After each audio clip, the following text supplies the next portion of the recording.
आज की कहानी एक व्यक्ति की है जो कि पेशे से एक मोटर मैकेनिक होता है। वो अपने पत्नी और बच्चों के साथ रहा करता था।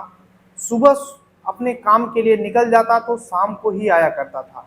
समय सब कुछ अच्छे से कट रहा था, पैसे भी कमा रहा था, सब कुछ सही तरीके से चल रहा था। लेकिन एक दिन उसके साथ जो होता है, आप सुनेंगे तो वाकई में सोचने के लिए मजबूर हो जाएंगे। आखिर उस मोटर मैकेनिक के घर में हुआ क्या था, पूरी कहानी बताऊंगा, बस देखते रहो, लास्ट तक बने रहो। नमस्कार दोस्तों, मैं विजय शंकर पाल। इस वीडियो को लाइक करना, चैनल को सब्सक्राइब करना। रोजाना शाम को 7 बजे हमारी एक नई वीडियो आती है, तो चैनल को सब्सक्राइब करके बेल आइकन को जरूर दबा लीजिएगा। बाकी आप लोग कहाँ से हमारी वीडियो देखते हैं कमेंट जरूर कीजिएगा। नेक्स्ट वीडियो में आप सभी का नाम जरूर लूंगा। हमारे टेलीग्राम चैनल की लिंक डिस्क्रिप्शन में है, तो वहाँ पे मस्ट ज्वाइन हो जाइएगा। बाकी आज दिवाली है, तो आपको और आपके परिवार को दिवाली की हार्दिक शुभकामनाएं।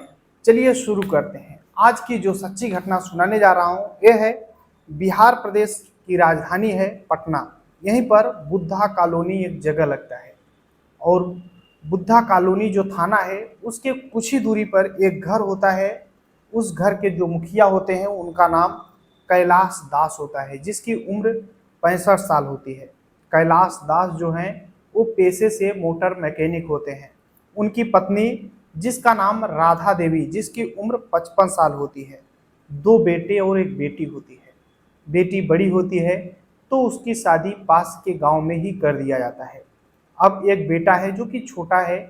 छोटा का मतलब यह है कि 15-16 साल का है, और वो पढ़ाई करता है। और जो बड़ा बेटा जिसकी उम्र लगभग 21 से 22 साल, जो कि अभी घर का काम, खेती किसानी और भी जो घर का काम होता है वो किया करता है, और साथ में घर का देखभाल भी किया करता है।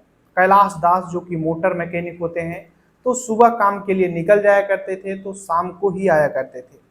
इनके घर में सब कुछ सही तरीके से चल रहा होता है। 29 अक्टूबर 2024 की बात होती है। जो कैलाश दास जिसकी उम्र 65 साल, वो लगभग शाम का टाइम रहा होगा, 29 अक्टूबर 2024 को बुद्धा कॉलोनी थाने जा पहुंचते हैं। और वहां पर जब जाते हैं तो पुलिस वाले उन्हें देख करके बस देखते ही रह जाते हैं। दरअसल जो कैलाश दास होते हैं उनके हाथ में एक लोहे की राड होती है जिस पे खून लगे हुए थे, और कैलाश दास बहुत गुस्से में थे और पुलिस वालों से बोलते हैं। पुलिस वाले पहले तो देखते ही, उन्हें बस देखते ही रहते हैं। एसएसपी कृष्ण मुरारी प्रसाद होते हैं, बोलते हैं कि आखिर हुआ क्या है। और थाने से कुछ ही दूरी पर घर होता है, तो बोलते हैं कि हुआ क्या है, आखिर तुम इस तरीके से कैसे आए हो, और तुम्हारे इस रॉड में खून कैसे लगा हुआ है। कैलाश दास जो है रोने लगता है। रोने के बाद एक कहानी सुनाना शुरू करता है पुलिस वालों से। और पुलिस वाले जब सुनते हैं तो उन्हें यकीन ही नहीं होता है। उन्हें ही नहीं बल्कि जितने लोग ये पूरा समाचार सुनते हैं, अभी मैं न्यूज कटिंग दिखा दूंगा आपको, जितने लोग सुनते हैं वाकई में किसी को यकीन ही नहीं होता है इस कैलाश राम के बात पर, कैलाश दास के बात पर। अभी बताता है कि साहब, 1 साल पहले की बात है। मैं मोटर मैकेनिक हूँ। सुबह काम के लिए निकलता हूँ सुबह 6 बजे, तो शाम को 6-7 बजे, कभी 8 बजे, कभी 9 बजे रात ही आया करता हूँ।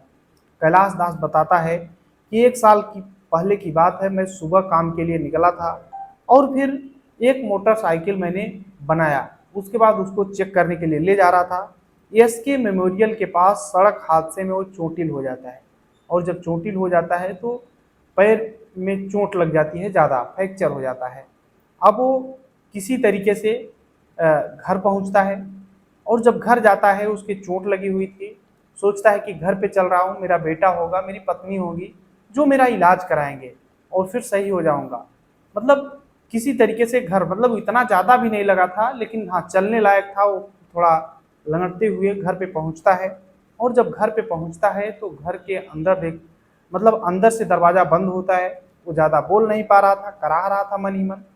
और तभी अंदर से दरवाज़ा बंद, थोड़ा ठेलता है लेकिन दरवाज़ा खुलता नहीं है। तब एक पास में खिड़की होती है, वहाँ से सोचता है कि किसी को बुलाऊं, शायद सो गए हैं। और जब खिड़की से देखने का प्रयास करता है तो कैलाश दास जो देखता है, उसके आंखों पे यकीन ही नहीं होता है। वो कैलाश दास पुलिस वालों से बताता है कि साहब, उस दिन मैंने खिड़की से जो देखा, मुझे लगा कि मेरे ज़िंदगी का ही जो हिस्सा है वो बेकार है। वो बताता है कि मैंने उस खिड़की से देखा कि मेरी पत्नी जो है बिना कपड़ों के एक व्यक्ति के साथ है, और वो व्यक्ति कोई और नहीं बल्कि उसका ही बड़ा बड़ा बेटा राकेश होता है। राकेश भी बिना कपड़ों के होता है। ये सब जैसे ही पुलिस वाले सुनते हैं उन्हें यकीन ही नहीं होता है। आखिरकार रोते हुए कैलाश दास पुलिस वालों से बताता है पूरी कहानी। अब पुलिस वाले बोलते हैं कि फिर उसके बाद क्या हुआ? तो कैलाश दास बोलता है कि मेरा बेटा तो उस समय चला गया, मैं अपने पत्नी के पास गया, उसे समझाया कि देखो ये तुम गलत कर रही हो, ऐसा दोबारा मत करना। मेरी पत्नी जो है, जो पत्नी जिसका नाम राधा देवी, वो बोलती है कि आइंदा ऐसा नहीं करूँगी, गलती हो गई है, अब नहीं करूँगी। लेकिन अब जो कैलाश दास है अपनी पत्नी के ऊपर निगरानी बनाने लगता है और आए दिन कई बार पकड़ लेता है इसी तरीके से वो चीज़ें। अब कैलाश दास जो है अपने पत्नी को बोलता था कि तुम मेरे बेटे के साथ मत रहो, मेरे पास रहो, मेरे साथ ही रहो। लेकिन जो कैलाश दास की पत्नी है वो उसके साथ न ही सोती थी न ही रहती थी। कैलाश दास अपनी पत्नी को समझाया करता है। कैलाश दास बताता है कि मैंने अपने पत्नी के पैर पड़ गया, पैर पे गिर गया और बोला कि मुझसे क्या गलती हो गई है, तुम ऐसा कर रही हो। और कैलाश दास पुलिस वालों से बताता है कि मैंने उसके वो पैर गिरे गिरे और उससे गिड़गिड़ाए, रोया मैंने कि तुम ऐसा मत किया करो, ये सही नहीं है, गलत है। उसके बावजूद भी जो राधा देवी है वो नहीं मानती है और अपने बेटे के साथ ही रहना शुरू कर देती है, उसके रूम में ही रहा करती है, अपने पति के नज़दीक नहीं आती है। धीरे धीरे टाइम बीतता रहता है। वो अपने घर की प्रॉब्लम आखिर कहे तो कहे किससे? कैलाश दास बताता है कि ये ऐसी समस्या थी जो न मैं रिश्तेदारों से बता सकता था और न ही पुलिस में बता सकता था, कहीं भी नहीं बता सकता था। मैं अंदर ही अंदर घुट रहा था। किसी तरीके से मैं अपने पत्नी से झगड़ा हो गया तो फिर वो अलग खाना बनाया करता था, और जब भी उसकी पत्नी मिलती वो समझाता, रोता उसके सामने, लेकिन उसकी पत्नी बिल्कुल भी नहीं मानती थी। धीरे धीरे समय बीत रहा होता है, समय बीतता चला जाता है। 29 अक्टूबर 2024 की बात होती है। उस दिन उसका बेटा राकेश कहीं किसी काम से गया था, और जब राकेश काम से गया था तो उसकी पत्नी जो राधा देवी होती है, ये मार्केट गई हुई थी धनतेरस के दिन कुछ सामान खरीदने, और सामान खरीद कर जैसे ही घर पे आती है उसी समय कैलाश दास अपने पत्नी के पास पहुंच जाता है और फिर से उसके सामने रोने लगता है। बोलता है देखो तुम गलत कर रही हो, उस बेटे को छोड़ दो, उसके साथ तुम इस तरीके से मत करो, और तुम अब मेरे साथ रहो। तुम पूरे 1 साल से मेरे साथ न ही संबंध बनाई हो और न ही रहती हो। तो जो राधा देवी है अपने पति से झगड़ा करती है और बोलती है कि तुम किसी काबिल नहीं हो, तुम्हारे साथ मैं नहीं रह सकती हूँ, मुझे अपने बेटे के साथ ही रहना अच्छा लगता है। अब कैलाश दास काफ़ी देर तक अपनी पत्नी को समझाता है लेकिन उसकी पत्नी नहीं मानती है। तब कैलाश दास बोलता है कि देखो, धीरे धीरे 1 साल बीत चुके हैं, मैं तुम्हें सिर्फ समझा रहा हूँ, समझाने के सिवा न ही तुम्हें आज तक मारा है और न ही पीटा है। आखिर तुम ही बताओ मैं क्या करूँ? राधा देवी बोलती है कि तुम कुछ कर भी नहीं सकते हो। कर इसलिए नहीं सकते हो कि मेरा बेटा राकेश है, अगर तुम मुझे एक भी डंडे मार दोगे तो मेरा बेटा तुम्हें छोड़ेगा नहीं। तब कैलाश दास और गुस्से में हो जाता है, बोलता है कि मैं तुम्हें समझा रहा था, समझाने के सिवा मैंने आज तक तुम्हें कुछ नहीं किया, लेकिन अब तो हद हो गई है। फिर कैलाश दास एक लोहे की राड उठाता है और अपने पत्नी के सिर पे मार देता है। जो राधा देवी होती है वो फौरन गिर जाती है और देखते ही देखते वो इस दुनिया को छोड़कर चली जाती है। अब जब देखता है कैलाश दास की उसकी पत्नी इस दुनिया को छोड़कर चली गई है, तो फौरन वहाँ से निकलता है और पुलिस स्टेशन जाता है। पास में जो बुद्धा कॉलोनी पुलिस स्टेशन होता है वहाँ पर जा पहुँचता है और पुलिस वालों से पूरी कहानी सुनाता है।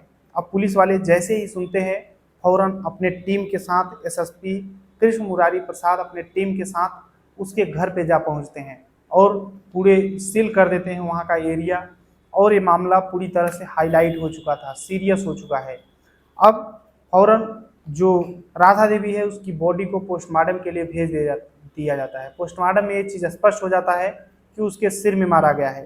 फौरन कैलाश दास के बताए अनुसार राकेश जो उसका बेटा है उसे भी पुलिस उठा लेती है और उससे पूछताछ करने लगती है कि क्या सच में तुम अपनी माँ के साथ ऐसा करते थे?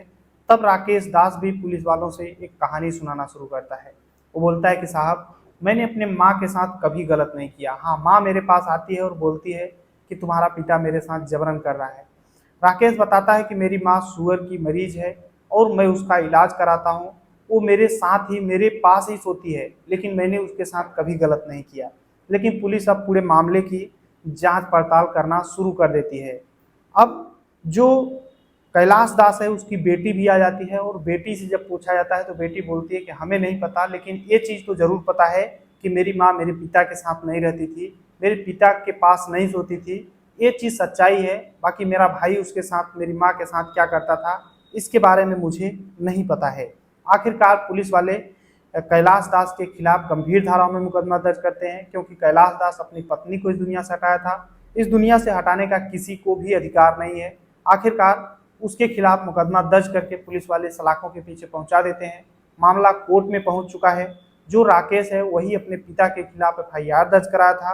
अब पुलिस पूरा जांच पड़ताल करेगी तहे से कि आखिर क्या सच्चाई है क्या नहीं है। अभी पूरा ये चीज़ कन्फर्म नहीं हो पाया है कि क्या कैलाश दास जो कह रहा है वो सही है या नहीं। पुलिस जांच करेगी, उसके बाद फाइनल बताएगी। अगर बताएगी तो मैं अपने कम्युनिटी टैब में जरूर बता दूंगा। अगर कैलाश दास सच बोल रहा है तो वाकई में घिनौना कृत्य है, या फिर राकेश सच बोल रहा है ये तो अभी भविष्य के गोद में छिपा हुआ है जब तक क्लियर नहीं हो जाता है। शायद ये मामला क्लियर हो भी ना पाए। जब तक कोर्ट में चलेगा मामला तब तक क्लियर भी नहीं हो पाएगा। कोर्ट में चलेगा, सजा होगी। कोर्ट का मामला जानते ही हैं कितना स्लो होता है। बाकी इस पूरी कहानी में आप लोग अपनी राय जरूर देना। इस पूरी कहानी को सुनाने का उद्देश्य किसी को परेशान करना है, दुख पहुंचाना है, बल्कि आप सभी को जागरूक करना है। जहां भी रहें अपना और अपनों का ख्याल रखें, सुरक्षित रहें। बाकी आज दीपावली है तो सभी लोग धूमधाम से दीपावली मना रहे हैं। एक बार फिर से हैप्पी दिवाली। चलते हैं कमेंट की ओर। तो रविंद्र शर्मा जो कि सऊदी अरब से हमारी वीडियो देखते हैं, निरंजन जो कि उड़ीसा से रहने वाले हैं और बोलते हैं कि भाई हैप्पी दिवाली, तो आपको भी सेम टू यू भाई। जीएस चौधरी जो कि द्वारका न्यू दिल्ली से रहने वाले हैं, साबिर अली बीकानेर राजस्थान से, रामलाल मेघवाल अल्टा बाड़मेर राजस्थान से, और अखिलेश कुमार पाल जो कि वाराणसी से रहने वाले हैं, राकेश पति तिवारी जो कि गजैनी कानपुर उत्तर प्रदेश से। सभी को तहे दिल से शुक्रिया। मिलते हैं इस वीडियो में, तब तक के लिए जय हिंद, वंदे मातरम।